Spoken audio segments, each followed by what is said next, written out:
Saat kita merenungkan firman Tuhan, maka roh kita mencari petunjuk dari Tuhan Bapa kita.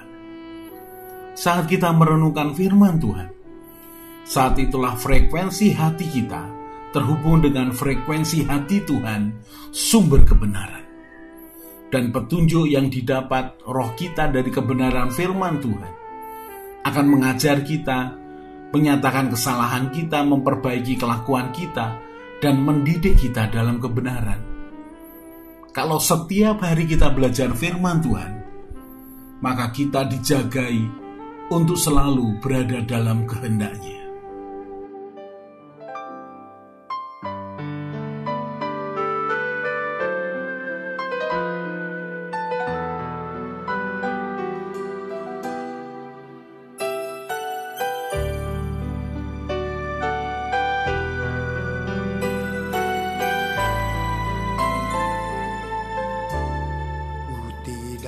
Takut, sebab Kau besertaku.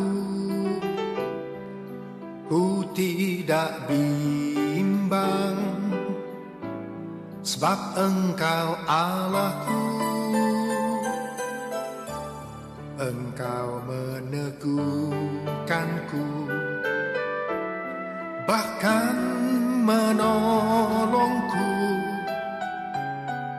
Kau batu karangku, Yesus Tuhan. Yesus memegangku dengan tangan kananmu. Yesus memberiku kemenangan.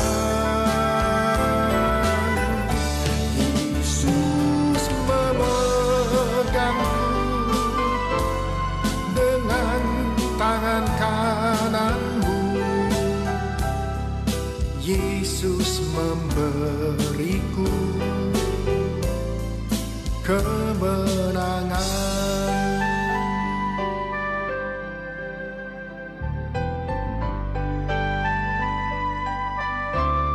Ku tidak takut, sebab Kau besertaku. Ku tidak sebab Engkau Allahku. Engkau meneguhkanku, bahkan menolongku. Kau batu karangku, Yesus Tuhan.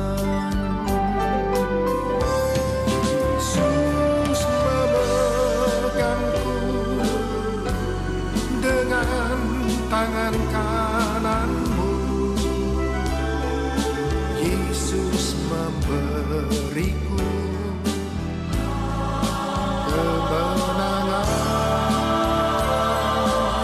Yesus memegangku dengan tangan kananmu. Yesus memberiku kemenangan. Yesus memegangku dengan tangan kananmu. Yesus memberiku kemenangan.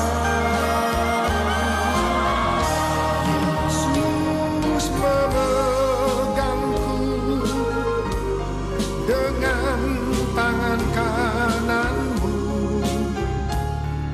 Yesus memberiku kemenangan. Yesus memberiku kemenangan. Yesus memberiku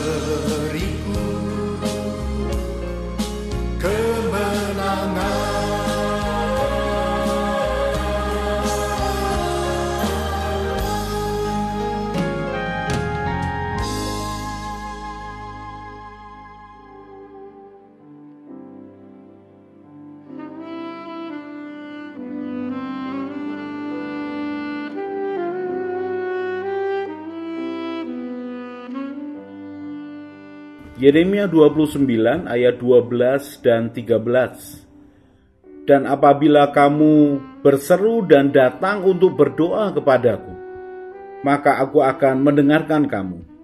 Apabila kamu mencari aku, kamu akan menemukan aku. Apabila kamu menanyakan aku dengan segenap hati.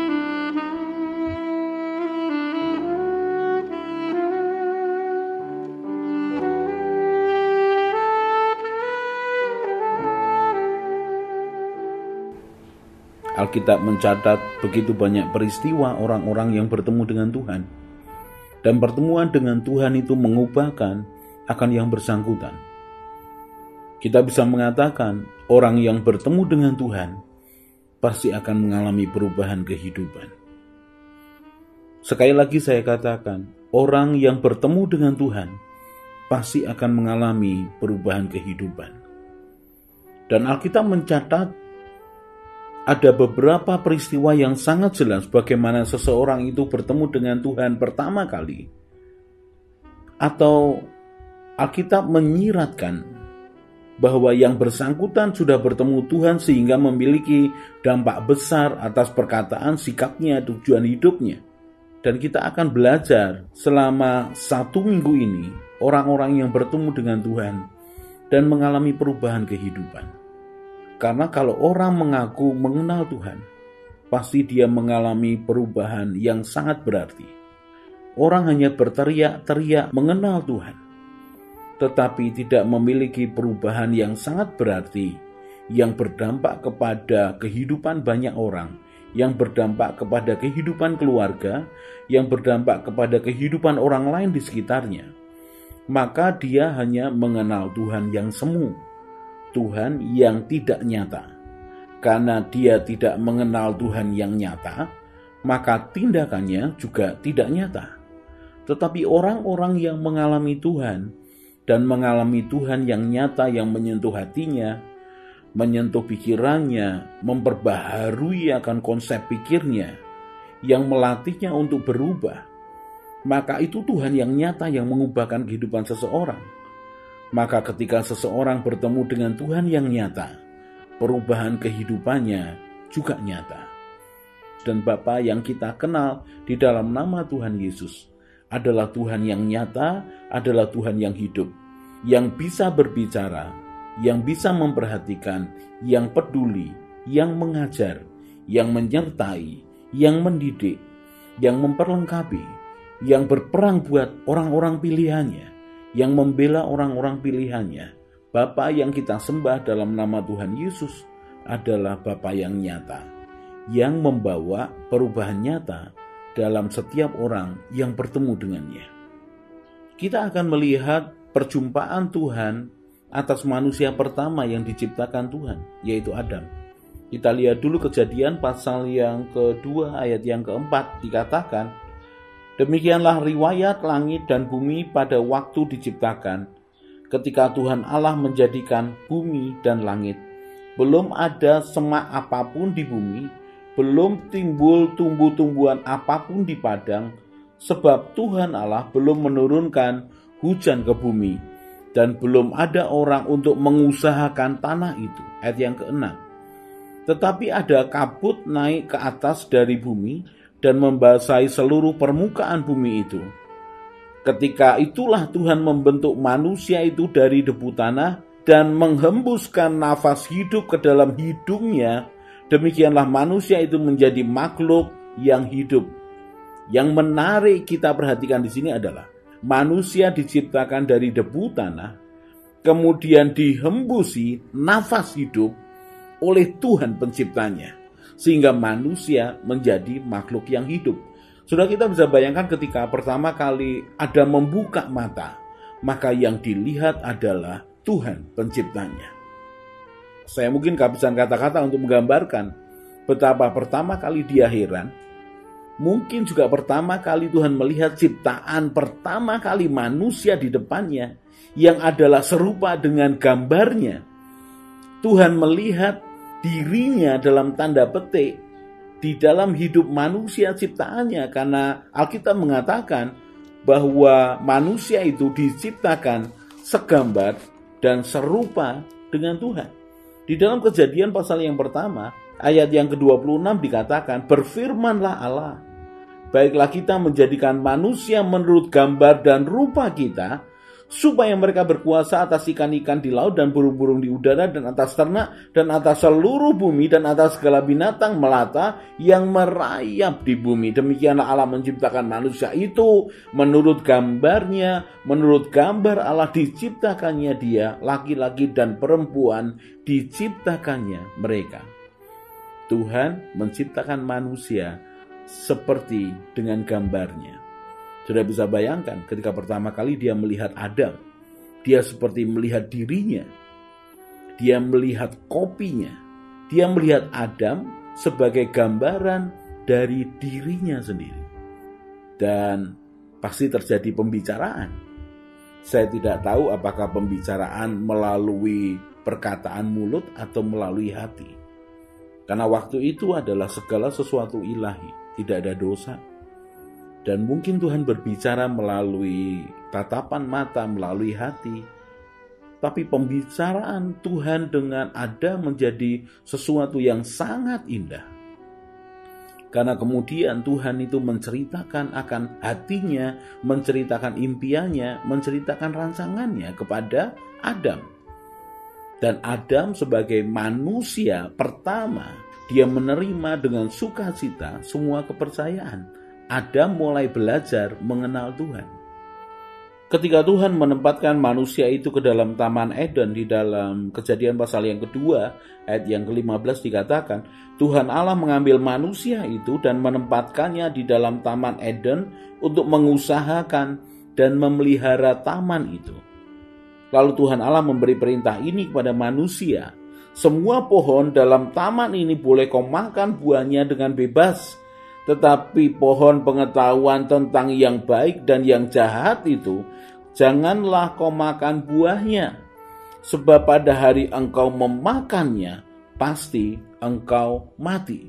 Ketika Adam pertama kali bertemu dengan Tuhan, ini gambaran saya, imajinasi saya, dan Tuhan menceritakan akan tujuan Adam diciptakan.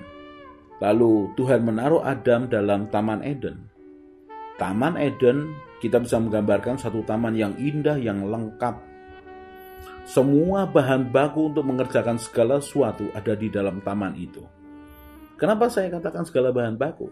Karena Tuhan mengatakan, mengambil manusia itu, menempatkannya untuk mengusahakan dan memelihara. Artinya ada sesuatu yang dikerjakan, dipelihara apa yang sudah ada, kemudian diusahakan apa yang belum ada. Yang pasti sempurna, yang pasti baik. Dan yang menarik adalah ketika manusia mulai mengenal Tuhan, maka yang dia temukan berikutnya adalah Tuhan memberikan batasan. Tuhan menunjukkan akan batas wewenangnya. Semua pohon dalam taman ini boleh kau makan dengan bebas. Tetapi pohon pengetahuan tentang yang baik dan yang jahat itu, Tuhan memberikan batas. Pengenalan manusia pertama kali dengan Tuhan bukan hanya manusia menerima akan impian Tuhan, hati Tuhan, rencana Tuhan. Tapi yang berikutnya adalah dia mengenal yang namanya wewenang Tuhan. Batas antara dia sebagai ciptaan dan Tuhan. Dan kemudian yang dia pelajari lagi adalah ada pihak lain, ada sesuatu yang lain yang membuat dia bisa tidak memiliki hubungan yang indah lagi dengan Tuhan karena dia mati. Jadi yang pertama, dia terima impiannya Tuhan, dia menerima hati Tuhan. Kemudian yang kedua adalah dia mengetahui ada wewenang Tuhan, ada batas-batas kewenangan Tuhan, otoritas Tuhan. Lalu yang ketiga, dia tahu bahwa ada satu pohon yang disebut pohon pengetahuan yang baik dan yang jahat. Pohon inilah yang bisa membuat dia mati, yang bisa membuat dia terpisah dari Tuhan, yang membuat dia bisa tidak lagi punya hubungan dengan Tuhan. Pertama kali manusia ketika bertemu dengan Tuhan, Tuhan ajarkan tentang hatinya, tentang impiannya. Berikutnya Tuhan ajarkan tentang batas-batas pencipta dan ciptaan. Dan Tuhan perkenalkan dengan sesuatu yang bisa membuat manusia tidak lagi punya hubungan dengan Tuhan. Belajar apa dari hal ini? Tuhan menciptakan kita sesuai dengan rupa dan gambarnya. Berpikir seperti Tuhan, bertindak seperti Tuhan, berkata-kata seperti Tuhan, berencana seperti Tuhan. Dia ingin bersekutu dengan manusia, karena manusia merupakan gambaran dari pribadi Tuhan. Tetapi kemudian Tuhan memberikan tugas kepada manusia untuk mengusahakan dan memelihara Taman Eden. Dan diperkenalkan berikutnya adalah wewenangnya. Ada batas antara aku Tuhan dengan engkau ciptaan. Berikutnya adalah ada sesuatu yang bisa memisahkan antara Tuhan dan manusia. Saudara, dalam kehidupan kita, ketika kita menginginkan untuk membangun hubungan dengan Tuhan, untuk mengenal Tuhan, maka yang pertama kita tahu pengenalan dengan Tuhan dimulai dari kelahiran baru. Ketika kita menerima Tuhan Yesus sebagai Tuhan dan Juru Selamat pribadi kita menerima penebusan, kita menerima anugerah keselamatan karena kita percaya kepadanya. Maka kita mengalami kelahiran baru, memiliki hati yang baru, memiliki hubungan yang istimewa dengan Tuhan Pencipta kita. Maka berikutnya yang kita perlu pelajari adalah kehendak Tuhan dalam hidup kita. Apa rencana Tuhan dalam hidup kita? Setelah kita tahu apa rencana Tuhan dalam hidup kita mesti mengetahui akan tugas, akan batas, akan otoritas Tuhan. Dan yang tidak boleh dilupakan adalah ada satu hal yang bisa memisahkan kita dari Tuhan. Sehingga kalau kita mau tetap dekat dengan Tuhan, maka jangan sentuh apa yang dilarangnya, jangan lakukan dosa yang menyakiti hatinya, jangan tinggalkan Tuhan, supaya kita tetap memiliki hubungan dengan Tuhan. Mari ingini Tuhan, karena Tuhan mengingini kita lebih daripada kita mengingini Dia. Dan mari mengalami Tuhan, supaya sungguh apa yang sudah direncanakan Tuhan dalam hidup kita terjadi. Kita bahagia dan memuliakan Tuhan.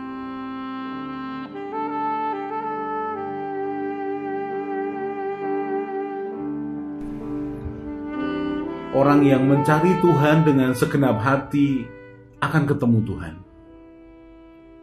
Orang yang percaya dan mengandalkan Tuhan akan seperti pohon yang ditanam di tepi aliran air. Tidak akan menderita melewati masa kering, tetap bertumbuh. Hatinya bersuka cita dan terus berbuah. Karena harapannya kepada Tuhan Yesus yang menyelamatkannya, dan dia akan tertawa tentang masa depan. Ia akan terus berjalan bersama Tuhan. Semakin kuat, semakin semangat. Mari kita berdoa. Tuhan Yesus, berikan kerelaan dan kesetiaan yang sama ketika Engkau melaksanakan tugasmu di dunia. Tuhan Roh Kudus penolongku, ajari aku semakin mengenal Tuhan Yesus dan Bapa Surgawiku. Bawa aku berjalan mengikuti jejak-Mu, Gembalaku yang baik. Berjalan bersama Tuhan senantiasa. Amin. Saya Yosea Kristiono, Gembala Jemaat JK Injil Keselamatan Semarang. Tetap percaya, tetap semangat. God bless.